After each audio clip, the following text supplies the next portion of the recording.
السلام علیکم. ہم او لیولز پاکستان اسٹڈیز کے دی انوائرمنٹ آف پاکستان کی کمپلیٹ ویڈیو سیریز کے ساتھ آپ کے ساتھ حاضر ہیں.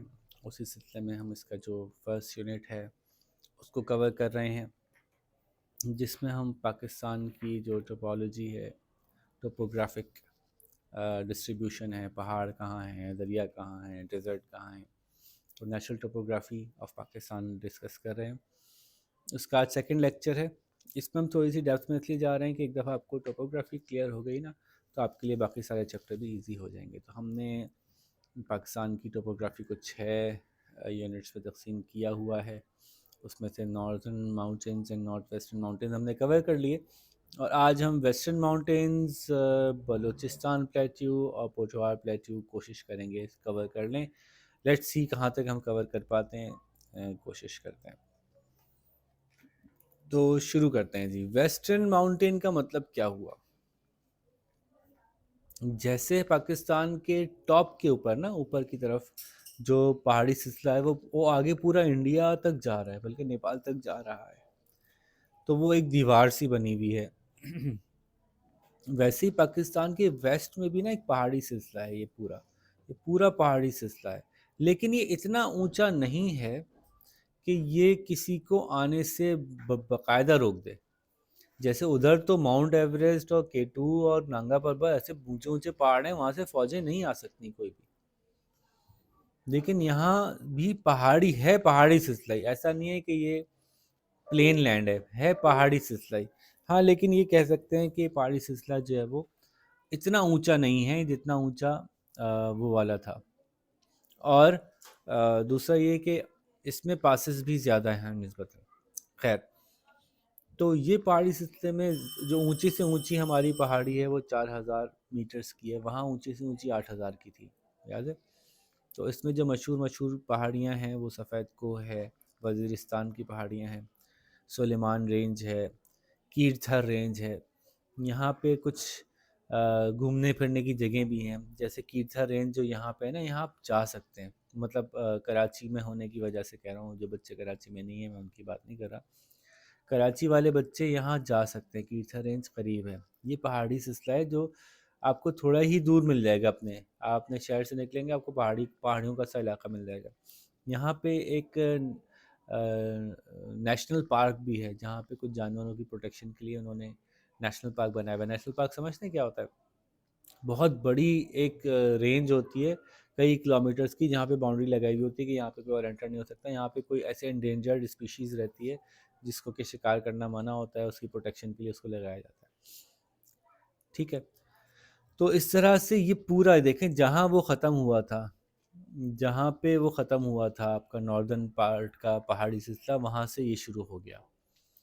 تو یہ دیکھیے، یہ ایک پاس ہے جو بہت مشہور پاس ہے، دنیا کے مشہور ترین پاسوں میں سے ایک ہے. خیبر پاس پشاور کے قریب ہے. افغانستان کے راستے سے ہوتے ہوئے پاکستان اور انڈیا میں انٹر ہونے کے لیے یوز ہوتا تھا. بہت زیادہ اس کا استعمال ہوا.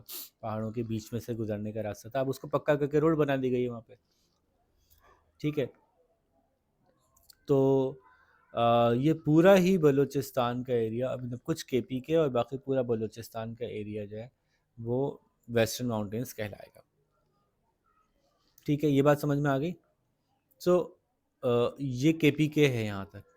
ٹھیک ہے، KP کا کچھ حصہ اور باقی بلوچستان کا حصہ. اب جو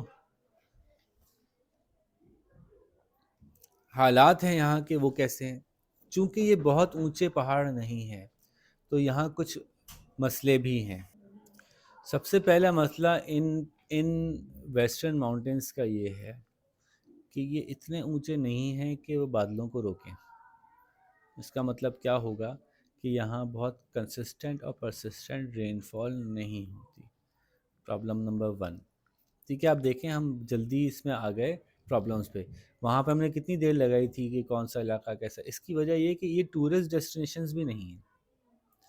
ٹورسٹ ڈیسٹینیشن نہ ہونے کی ایک وجہ یہ بھی ہے کہ یہ بنسبت ناردرن ماؤنٹین کے یہ والے علاقے اکنامیکلی ڈیولپ بھی نہیں ہو سکے. تو یہاں پہ آپ کو باقاعدہ پراپر رہنے کی جگہیں، ایسے ہوٹلز اور سڑکیں اور کم ملیں گے. ایسا کیوں ہے؟ کیونکہ یہ پورا ہمارا جو علاقہ ہے نا، یہ ٹرائبل علاقہ ہے، اور ٹرائبل علاقے میں کچھ ہمارے پولیٹیکل انریسٹ رہے ہیں، کچھ تھوڑی کھینچا تانی سیاست کے حوالے سے رہی ہے، تو یہاں موقع ہی نہیں، لڑائی اتنی ہوتی رہی ایک دوسرے سے، جھگڑے یا ایسی ڈس ایگریمنٹس اتنے رہے کہ اس کی وجہ سے یہاں کوئی ڈیولپمنٹ اتنی زیادہ ہوئی نہیں. تو پاکستان کا سب سے زیادہ جو اس وقت یوں کہہ لیں کہ ڈپرائیوڈ علاقہ ہے نا، جہاں سب سے کم خرچ ہوا، سب سے کم، اس کی ایک وجہ یہ بھی ہے کہ یہاں آبادی بہت کم ہے. آبادی کم ہونے کی ایک وجہ یہ بھی ہے کہ یہاں پہ ڈیولپمنٹ نہیں ہے. جہاں ڈیولپمنٹ ہوتی ہے وہاں آبادی ہوتی ہے، جہاں ڈیولپمنٹ نہیں ہوتی، رہنے سہنے کی سہولیت میسر نہیں ہوتی، وہاں آبادی کم ہوتی ہے. تو یہ ایک سائیکل ہے، آبادی کم ہے اس لیے ڈیولپمنٹ نہیں کرنے کا، خرچہ کرنے کا نہیں سوچتی گورنمنٹ خرچہ نہیں کرتی تو ڈیولپمنٹ نہیں ہوتی، ڈیولپمنٹ نہیں ہوتی تو آبادی نہیں ہوتی، آبادی نہیں ہوتی تو ڈیولپمنٹ کا خرچہ نہیں کرتے، تو گھومتے رہتے ہیں. کچھ تو کرنا پڑے گا. اور یہ سوال آپ کا او لیولز میں آتا ہے کہ آپ کا کیا خیال ہے کہ تھوڑی سی آبادی والے علاقے بلوچستان کے یہاں خرچہ کرنا بہتر ہے، جہاں ڈیولپمنٹ کبھی ہوئی نہیں، بہت زمانے سے نہیں ہوئی، یا بہت زیادہ آبادی والے علاقے پنجاب میں خرچہ کرنا بہتر ہے؟ یہ پاکستان کا برننگ کوشچن ہے، اور یہ او لیولز میں بھی آتا ہے، اور اس میں آپ دونوں رائے اختیار کر سکتے ہیں. اور آپ کو یہ پتہ ہونا چاہیے کہ یہاں خرچہ کر کے کیا فائدہ ہوگا، اور یہاں خرچہ کر کے کیا فائدہ ہوگا، یہاں خرچہ کر کے کیا نقصان ہوگا، وہاں خرچہ کر کے کیا نقصان ہوگا. تو ایک بیلنسڈ آنسر آپ کو بنانا ہوتا ہے، وہ ہم کریں گے اس سے بعد انشاءاللہ. ٹھیک ہے، تو دیکھیں چائے بھی میں ساتھ ساتھ پیتا جا رہا ہوں اور آپ بھی اس سے لطف اندوز ہوں. میں نے کہا کہ یہاں بڑے مشہور سے پاسز تھے جہاں سے گزرتے ہیں، پاس بھی انہوں نے مارک کیے ہوئے ہیں: خیبر پاس، کرم پاس، توچی پاس، گومل پاس اور بولان پاس. بولان پاس اور خیبر پاس زیادہ مشہور ہیں جہاں تک مجھے یاد پڑتا ہے. ٹھیک ہے. اچھا، ہم بات کر رہے تھے کہ یہاں پہ پرابلمز ہیں. پرابلم نمبر 1 ہے رین فال اینڈ واٹر اویلیبلٹی. رین فال کم ہے، واٹر فار اریگیشن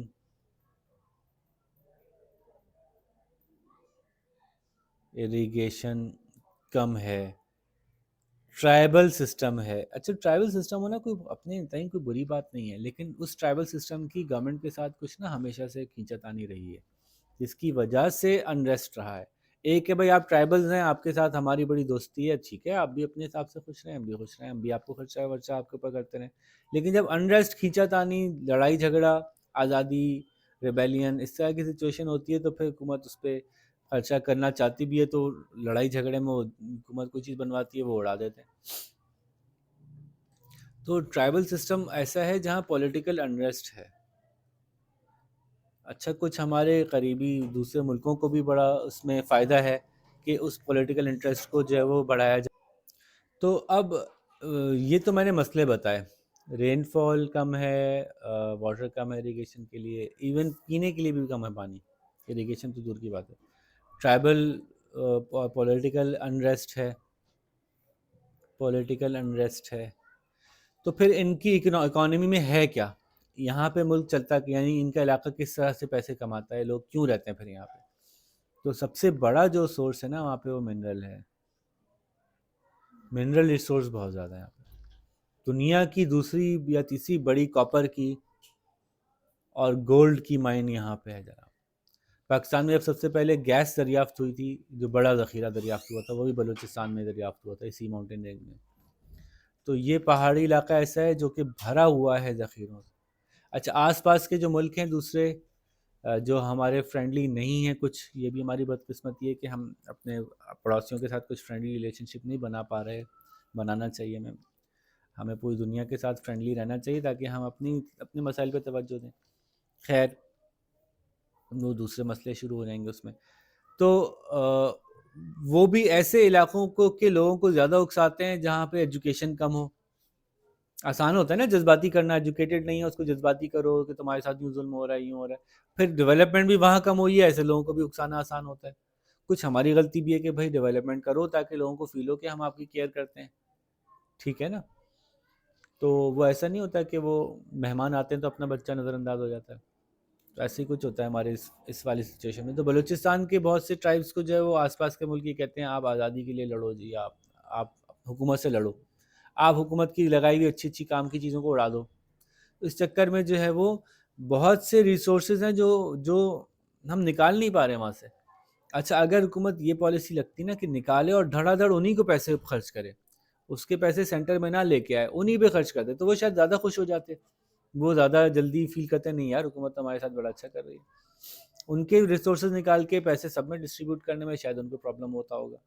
تو کمنگ بیک, ان کے یہاں جو پیسہ ہے اگر اس پہ وہ کام کریں, اپنے علاقوں کو ڈیولپ ہونے دیں, انڈسٹری لگنے دیں, مائننگ ہونے دیں, بڑی بڑی کمپنیز کو آنے دیں, تو دنیا کے بڑے بڑے ذخائر یہاں موجود ہیں, اتنی موجود ہیں کہ صرف یہی اگر نکال لیں تو پورے پاکستان کے سارے مسائل حل ہو جائیں, جتنے قرضے ورضے سب اتر جائیں.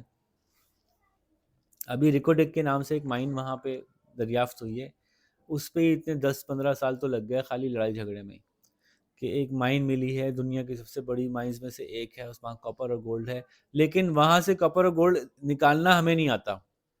ہمارے پاس کاپر اور گولڈ ہے, ہمیں نکالنا نہیں آتا, تو اس کے لیے ہم نے دوسرے ملک کی کمپنی کو ہائر کیا کہ آپ نکالو اور آپ بھی رکھو, تھوڑا ہمیں بھی دو.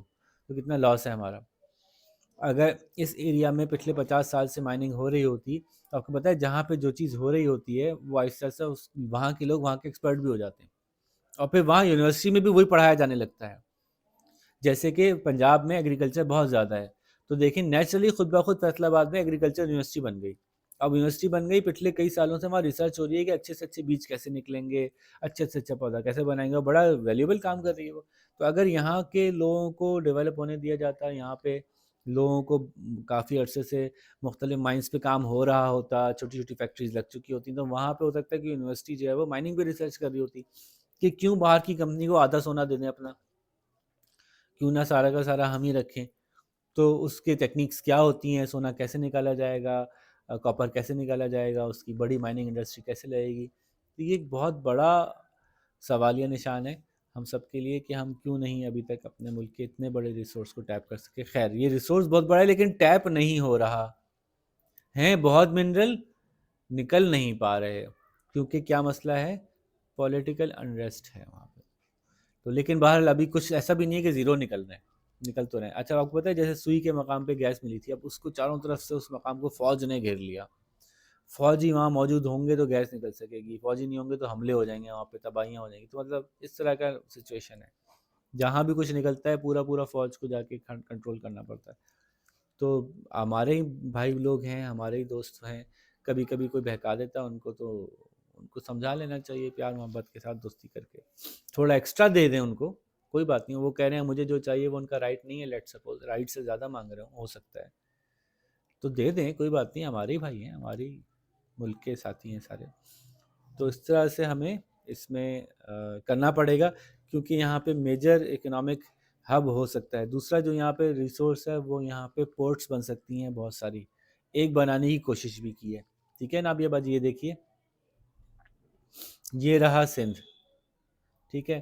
سندھ میں بس یہ ہمارے پاس پورٹ کے لیے علاقہ تھا, تو ہم نے کیا کیا, یہاں پہ 2 پورٹ بنا لی, کراچی کی پورٹ اور پورٹ قاسم کے نام سے. برابر برابر ہی ہیں دونوں پورٹس, برابر برابر ہیں. پورٹ سمجھتے ہیں نا کیا ہوتا ہے, جہاں دنیا بھر سے پانی کے جہاز آ کے لگتے ہیں. پوری دنیا میں جو سامان لانے لے جانے کا کام ہے پانی کا جہاز کرتا ہے. ہوائی جہاز بہت کم سامان لے جا سکتا ہے, پانی کا جہاز اس کے مقابلے میں سینکڑوں ہزاروں گنا زیادہ سامان لے جا سکتا ہے, بہت سامان لے جا سکتا ہے پانی کا جہاز. تو ساری دنیا کا سامان ٹریول ہوتا ہے نا. آپ جب وہاں سے کچھ منگاتے ہیں امیزون سے یا علی ایکسپریس سے, تو یہ پانی کے جہاز سے آتا ہے عموماً. کبھی کبھی ہوائی جہاز سے کچھ چیزیں آتی ہیں, لیکن ہوائی جہاز کا جو فیئر ہے وہ بہت مہنگا پڑتا ہے, پانی کا جہاز کا فیئر سستا پڑتا ہے, کیونکہ ایک ہی جہاز میں بہت سامان آ جاتا ہے. تو یہ پورٹ ہوتی ہے جہاں پہ جا کے سامان جہاز لگتا ہے, جہاز میں سے کنٹینرز اتارے جاتے ہیں, پورا پروسیس کیا جاتا ہے, پورٹ کہلاتی ہے, بندرگاہ. تو یہاں پہ ہمارے پاس 2 ہی پورٹ ایکٹیو تھیں پورے ملک, پورا ملک صرف ایک ہی, ایکچولی تو ایک ہی پورٹ سے کر رہا تھا, کراچی پورٹ. پھر پورٹ قاسم کراچی پورٹ کے برابر میں بن گئی. لیکن یہ بڑا خطرناک بات ہے کہ ایک یہاں کو تباہ کر دو تو پورے ملک کی تجارت ختم. جبکہ پاکستان میں اتنے اسپاٹس ہیں پورٹ بنانے کے, تو بھائی وہاں بھی پورٹس بننی چاہیے تھی. لیکن وہاں پورٹ بنا کے کیا کریں, کوئی سڑک تو آ نہیں رہی کہ کنٹینر وہاں تک پہنچے. بات سمجھ آ رہی ہے؟ تو اگر علاقے میں انریسٹ رہے گا, یہاں سے ٹرک آ رہا ہوگا, بیچ میں ٹرک تباہ کر دیں گے. تو اس لیے یہ یہاں کے حالات کو اچھا کرنا بڑا ضروری ہے, کیونکہ یہاں کے ایک پوٹینشیل تو میں نے بتایا مائننگ ہے, دوسرا پوٹینشیل یہاں کا کوسٹ ہے. کوسٹ کیسے کہتے ہیں, ساحل کو. اتنا بڑا ساحل ہے, اس کی وجہ سے پوٹینشیل ہے جو ایکچولائزڈ نہیں ہے. تو یہاں پہ ایک کوشش کی گئی کہ یہاں پہ ایک جگہ ہے گوادر، نام تو سنا ہوگا آپ نے نابیہ، ہم ابا گئے تھے آپ کے گوادر گاڑی پہ، ٹھیک ہے. تو گوادر پہ ایک پورٹ بنائی گئی ہے، لیکن وہ پورٹ سمجھ لیں چھوٹا سا شہر بنانے کی کوشش کر رہے ہیں وہاں پہ.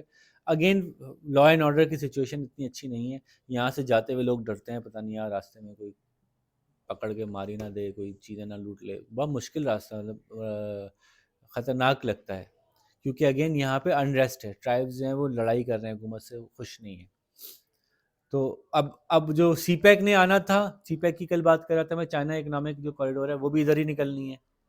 تو وہ بھی جب آ رہی ہوگی تو راستے کا کیا ہوگا بھائی، کون دیکھے گا؟ راستے میں کوئی حملے ہو جائیں گے ہمارے ٹرکوں پہ تو آنا ہی بند کر دیں گے ٹرک، سارا پیسہ ضائع ہو جائے گا. So we have to somehow very soon resolve the issues ہے. تو دوسرا یہاں پہ پوٹینشیل ہے، جیسے میں نے کہا، وہ یہاں پہ پورٹس بن سکتی ہیں. ایک بنا رہے ہیں گوادر کے نام سے. کیا گوادر ایکٹیو ہو گئی ہے؟ نہیں، گوادر ایکٹیو نہیں ہے. گوادر پہ جہاز کبھی کبھی آ کے ہم زبردستی لگوا دیتے ہیں کہ نہیں یار ایک آدھ یہاں بھی اتارو، اس کو مہنگا پڑتا ہے، پہلے وہ یہاں سے کراچی بھجواتا ہے پھر وہاں سے آگے جاتا ہے، لیکن وہ ہم زبردستی اتروا دیتے ہیں. نہیں یار ہمیں اتنی بڑی پورٹ بنا لی ہے، چیزیں میرے سیٹ کر لی ہیں یہاں پہ، تو اب اس کو چلانا بھی شروع کرو نا. تو کچھ نہ کچھ جہاز تھوڑے بہت گوادر پہ اترواتے ہیں. لیکن جب یہ یہاں کی سچویشن بہتر ہو جائے گی، روڈ نیٹ ورک سے اچھی طرح سے کنیکٹڈ ہو جائے گا، پھر یہاں جہاز اتارنے میں کوئی مسئلہ نہیں ہے، بلکہ یہاں زیادہ جہاز اتارنے میں فائدہ ہے، کیونکہ یہاں رش بہت ہے. تو یہ رش کم ہو جائے گا یہاں پہ آنے سے، ٹھیک ہے. تو تیسرا جو یہاں پہ پانی سے ملنے کی وجہ سے جو ریسورس ہے، جو لوگوں کا لائف سٹائل ہو سکتا ہے، وہ کیا ہو سکتا ہے؟ وہ فشنگ ہو سکتا ہے، ٹھیک ہے. یہ پورے ویسٹرن ماؤنٹینز کی بات نہیں ہو رہی، ویسٹرن ماؤنٹینز میں تو فشنگ نہیں ہو سکتی، نہ ویسٹرن ماؤنٹین میں پورٹس ہو سکتی ہیں یہ، لیکن اس ریجن کی بات ہو رہی ہے. کیونکہ جب ہم ویسٹرن کی بات کر رہے ہیں تو ہم نے سبھی اٹھا لیا، جیسے میں نے کہا کہ میں بلوچستان پلیٹو بھی اٹھا لوں گا اسی میں ہی. تو وہ چونکہ اس پورے ویسٹرن ریجن کی بات ہو رہی تھی تو اس لیے میں نے یہ بھی ہاتھ اٹھا لیا، ٹھیک ہے. اچھا تو میجر، لیکن اگر آپ صرف ماؤنٹینس کی بات کریں گے، ویسٹرن ماؤنٹینس، تو وہاں پہ صرف ایک ہی سچویشن ہے، وہ کیا ہے؟ وہ منرل مائننگ ہے خالی. ایک چیز اور ایڈ کر سکتے ہیں کہ وہ جو ہے وہ آپ اینیمل ہسبینڈری لے سکتے ہیں. اینیمل ہسبینڈری کو اردو میں کیا کہتے ہیں؟ غلہ بانی. نام سنا ہے آپ نے غلہ بانی کا؟ جانور پالنا، ٹھیک ہے. پھر ان سے اون نکالنا، ان کا گوشت ووشت بیچنا، ان کا دودھ بیچنا، ٹھیک ہے. یہ بات سمجھ میں آتی ہے؟ تو سمجھ میں یہ آئی بات کہ جو ویسٹرن ایریاز ہیں ان کے بنیادی طور پہ جو مسائل ہیں وہ رین فال کا نہ ہونا ہے، ماؤنٹینس ایریا ہے وہاں بھی راستے روڈیں نہیں بنی ہوئی، پولیٹیکل انریسٹ ہے، یہ ایک مسئلہ ہے. وہاں کے جو ریسورسز، ہم نے میجر ریسورس منرل ہے اور غلہ بانی ہے. یہ فشنگ اور پورٹس جو ہے نا، یہ نیچے والے ایریا کے ہیں، ویسٹرن ماؤنٹینس کے نہیں ہیں. وہ کور میں کر رہا تھا تو میں نے اس لیے فشنگ اور پورٹس بھی لکھ دیا. اور وہاں پہ پاپولیشن بہت کم ہے. کم کیوں ہے پاپولیشن؟ کیونکہ ظاہر ایگریکلچر نہیں ہے، پانی نہیں ہے، تو کیسے گزارا ہوتا ہوگا؟ جب گزارا نہیں ہوتا ہوگا تو آبادی کم ہوتی ہوگی آٹومیٹکلی. تو روڈ نیٹ ورک نہیں ہے، ہاسپٹلس نہیں ہیں، یونیورسٹیز نہیں ہیں، ایجوکیشنل فیسلٹیز کم ہیں، ریچ کم ہے. تو یہ بنیادی کریکٹرسٹک ہیں اس ایریا کے. اکنامیکلی ڈیولپڈ کم ہے، سب سے کم ڈیولپڈ ایریا ہے پاکستان کا. تو میں آپ کو یہ بتا رہا تھا کہ ماؤنٹینس کیسے بنتے ہیں، اس پہ بات ہو رہی تھی. ماؤنٹینس بننے کا ایک طریقہ تو یہ ہے کہ جو پلیٹ ٹیکٹونکس ہیں وہ ایک دوسرے کی طرف موو کرتی ہیں اور اس سے جو ہے وہ ماؤنٹینس فارم ہوتے ہیں. ہماری پوری دنیا جو ہے وہ مختلف ایسی کرسٹ کے اوپر پلیٹس ہیں، جیسے کہ اگر آپ دیکھیں تو دنیا کو اگر بیچ میں سے کاٹ کے دیکھیں لیمن کی طرح سے، تو دنیا پوری کی پوری لاوا سے بنی ہوئی ہے، میگما سے بنی ہوئی ہے، مولٹن ہے، اور اوپر ایک پتلی سی کرسٹ ہے جو سالڈ ہے. اس کے اوپر ہی سمندر ہے، اس سالڈ کرسٹ کے اوپر ہی سمندر ہے، اس سالڈ کرسٹ کے اوپر ہی پہاڑ ہیں، ٹھیک ہے. اور یہ بہت پتلی سی ہے، بظاہر اگر پوری دنیا کے سائز کے مقابلے میں دیکھیں تو یہ پتلی سی ہے. اسی کے اوپر پانی ہے، اسی کے اوپر لینڈ ہے، اسی کے اوپر سب کچھ ہے.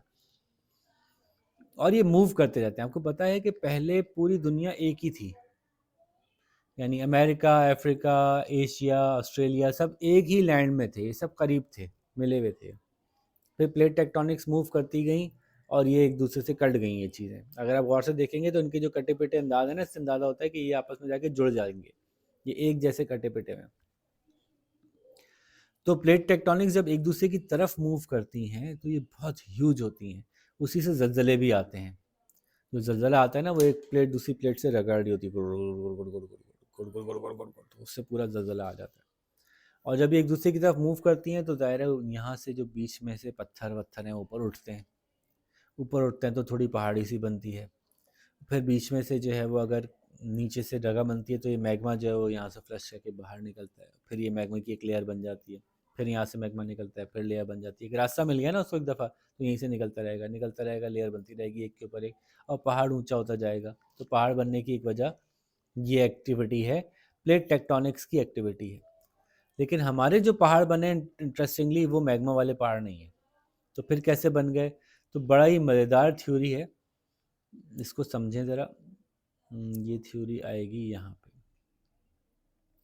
کہا جاتا ہے کہ ایک زمانے میں پورا پاکستان, انڈیا سب سمندر کے نیچے تھا. آئیلینڈز کچھ اس طرح سے موو ہو رہے تھے, کانٹیننٹس کچھ اس طرح سے موو ہو رہے تھے کہ پورا ایریا, اتنا بڑا پورا ایریا یہ سب سمندر کے نیچے تھا. ٹھیک ہے, تو ذرا یہ غور سے دیکھیے گا, یہ جو ابھی دکھا رہے ہیں اس وقت ایک سمندر تھا جس کو کہتے تھے سی آف ٹیتھیس. کہتے کیا تھے اب ہم کہتے ہیں, اس وقت تو کوئی تھا ہی نہیں, مطلب ابھی اس کا کوئی ریکارڈ نہیں ہے ہمارے پاس, لیکن ہم ماؤنٹینس کی فارمیشن کو دیکھ کے اندازہ لگا سکتے ہیں. تو سی آف ٹیتھیس کہتے ہیں اب ہم اس کو, جو یہاں ہوا کرتا ہوگا اس کی نشانیاں ہمیں ملتی ہیں کہ ہاں یہاں سمندر تھا. سمندر کے بہنے کی, سمندر کے چلنے کی جو نشانیاں ہیں وہ ہمیں ابھی لینڈ کو دیکھ کے نظر آ جاتی ہیں. تو سمندر جب یہاں تھا تو یہ سمندر کا فرش تھا یہ, اور سمندر کے فرش کے ساتھ سمندر جب چلتا ہے تو اس کے ساتھ ساتھ جو ڈپازٹس ہیں وہ کنارے پہ مارتا رہتا ہے. سمندر ہے, لہریں چلتی ہیں تو سمندر کے جو ڈپازٹس ہیں, سینڈ ہے, وہ سمندر کے کنارے پہ ڈپازٹ ہوتی رہتی ہے. کنارے پہ پہاڑی جھانسی سے بن جاتی ہیں, ہلکی ہلکی سی آپ نے دیکھی ہوں گی سمندر کے کنارے. تو یہ جو پلیٹ ہے ہمارے قریب کی, جو ہمارے اس علاقے کے قریب ایک پلیٹ ٹیکٹونکس ہے, ہر علاقے کے نیچے کوئی نہ کوئی پلیٹ ٹیکٹونکس ہے. تو ہمارے علاقے کے پاس جو پلیٹ ٹیکٹونک ہے, بڑے مزے کی بات ہے کہ پاکستان 2 پلیٹس پہ کھڑا ہوا ہے. پاکستان وہ ملک ہے جس نے پاؤں 2 پلیٹوں پہ رکھے ہوئے ہیں. اس کے بلکہ 2 سے زیادہ پلیٹیں ہیں. پاکستان کے بیچ میں سے ایسے گزرتی ہے, پاکستان اگر یوں کریں نا تو پاکستان کے بیچ میں سے پلیٹیں گزرتی ہیں. بلکہ شاید آپ کی اس میں بنی ہوئی ہے, یس, اگر آپ دیکھیں گے آپ کے پاس بک میں تو ڈائیگرام بنی ہوئی ہے پاکستان کی جو پلیٹ ٹیکٹونکس کی صورتحال ہے.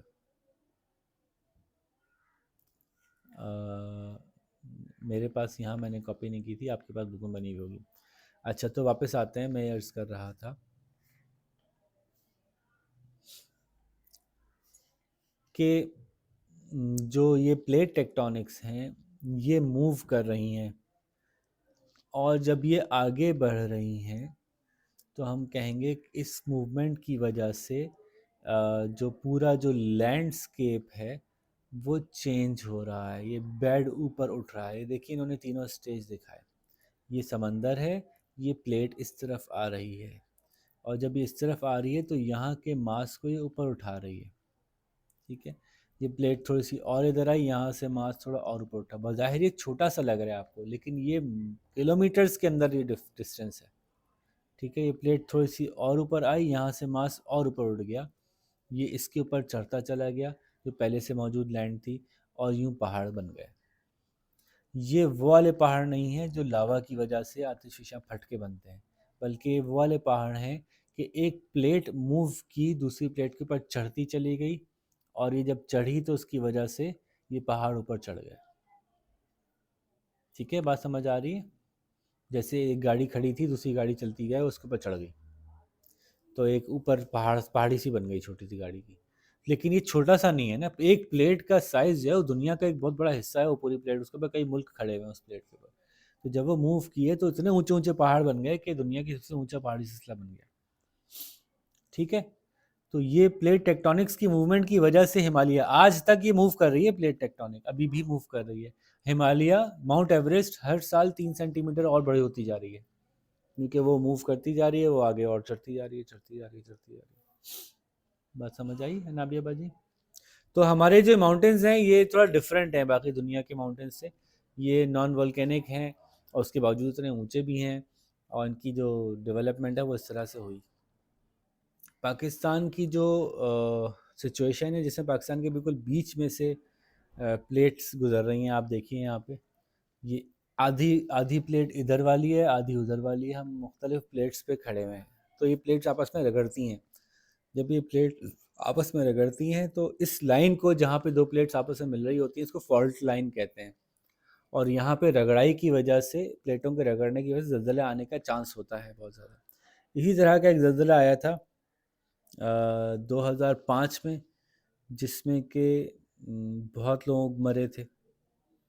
تو زلزلے جو ہیں وہ ہمارے اس ایریا میں آنے کا چانس ایگزسٹ کرتا ہے. اور ارتھکویک جب آتا ہے تو ظاہر ہے اس کی وجہ سے تو پورا تباہی ہو جاتی ہے، ہزاروں لوگ مر جاتے ہیں، روڈیں سڑکیں سب تباہ ہو جاتی ہیں، گھر تباہ ہو جاتے ہیں. ٹھیک ہے، تو اسی بات میں چونکہ ہم پہاڑ پڑھ رہے ہیں اور پہاڑوں پہ آنے والے زلزلے زیادہ افیکٹ کرتے ہیں ہیومن لائف کو، تو اسی حوالے سے ہم جلدی سے ذرا یہ بات کور کر لیتے ہیں کہ زلزلے کے کیا اثرات ہوتے ہیں، اور پھر ہم آتے ہیں بلوچستان پلیٹو اور پوٹوہار پلیٹو کی طرف. جی جناب، آپ بتا سکتے ہیں مجھے کہ زلزلہ آنے سے فزیکل انوائرمنٹ پہ کیا فرق پڑتا ہوگا؟ یہ امپورٹنٹ سوال ہے، یہ آ سکتا ہے. فزیکل انوائرمنٹ پہ زلزلے سے کیا فرق پڑتا ہے؟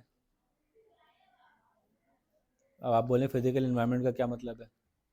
مطلب جو اس کی جگہ ہیں، جہاں ملک کی جس جگہ پہ زلزلہ ہے اس جگہ پہ کیا فرق پڑے گا؟ تو روڈز ڈسٹرائے ہو جائیں گی، بلڈنگز ڈسٹرائے ہو جائیں گی، وہاں پہ جو بھی لینڈ ہے لینڈ سلائڈ ہو جائے گی.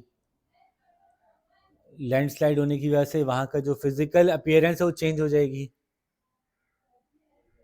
فزیکل چینج آ جائے گا. ٹھیک ہے، وہاں کی کلائمیٹ تک چینج ہو سکتی ہے. زلزلہ آنے سے کلائمیٹ تک چینج ہو سکتی ہے. وہ کیوں؟ کیونکہ زلزلہ آنے سے پہاڑ اوپر سے نیچے ہو گیا، وہ وہاں کا موسم بدل گیا. ٹھیک ہے، کلائمیٹ تک چینج ہو سکتی. ٹھیک ہے، اچھا زلزلہ آنے سے وہاں کے لوگوں کو کیا افیکٹ ہوتا ہوگا؟ یار یہ تو آپ بتا سکتے ہیں.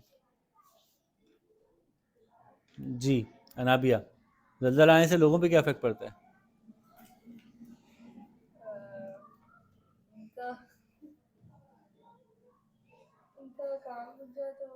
کام رک جاتا ہے، کام کر رہے ہوتے ہوں گے، زلزلہ آ گیا، رک جاؤ یار اس کو جانے دو، بیچارہ مہمان آیا. بھائی سب سے پہلے لاس آف لائف،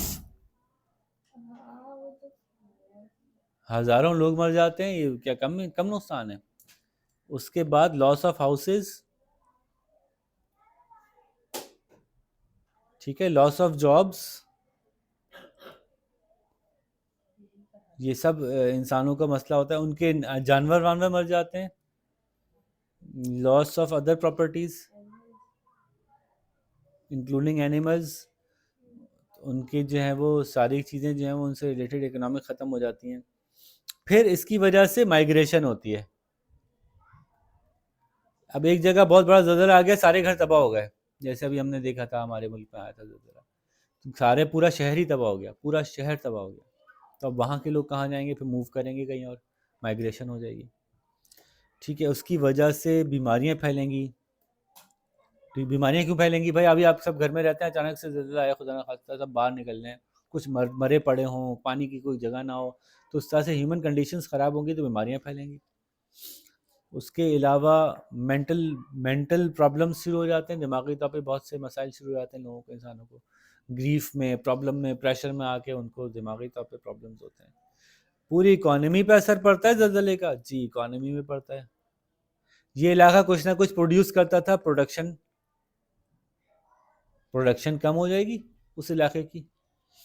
پھر اس علاقے کے لوگوں کو زیادہ ہیلپ کی ضرورت پڑے گی، ہیلپ نیڈڈ. تو جب ان کو ہیلپ زیادہ ضرورت پڑے گی تو حکومت کے ریسورسز ان کو ہیلپ کرنے میں خرچ ہو جائیں گے، دوسری جگہ خرچ ہونے تھے وہ خرچ نہیں ہو سکیں گے.